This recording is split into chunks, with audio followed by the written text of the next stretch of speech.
So let me pause for a moment. How do we come up with, how have you come up with your sales projections for any particular year? How do you determine what your sales are going to be? Anybody?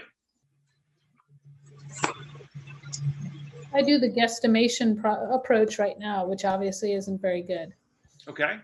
So a little bit of guesswork in terms of what contracts you already have, what contracts you can expect over the course of the year. So for a business, Eleanor, like yours, I think doing sales projections is more difficult because you've got some revenue coming from previous year, but you're also anticipating new streams of revenue. What I find is that companies come at their sales projections in a variety of different ways. In some cases, they look at, okay, what were sales last year and what would be a reasonable increase, 10%, 20%, whatever the case might be. Some companies arrive at their revenue projections by, if they have salespeople, they go to each of their salespeople and they say, okay, salesperson number one, what do you think your sales are going to be in 2021? Salesperson number two, what are your sales going to be? And that's more of a bottom-up approach to a sales projection. I think it's a good idea. It's a good opportunity to reach out to your customers and say, hey, we're working on a budget, a forecast for 2021. What are you looking at this year? And what might we anticipate in terms of sales?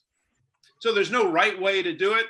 What I suggest to my clients when they're doing their budgets like this is, rather than come up with one set of numbers, I suggest coming up with three sets of numbers, three budgets.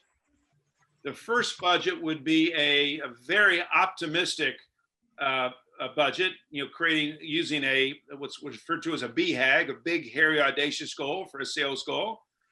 So let's say last year I had $1 million in sales, and a 10% increase would be $1.1 million. But I'm thinking, wow, this could be a great year. So I might create my first budget using a BHAG of $1.5 million, $2 million, and then I'd create a budget to support that. So that'd be my first one, a very optimistic budget.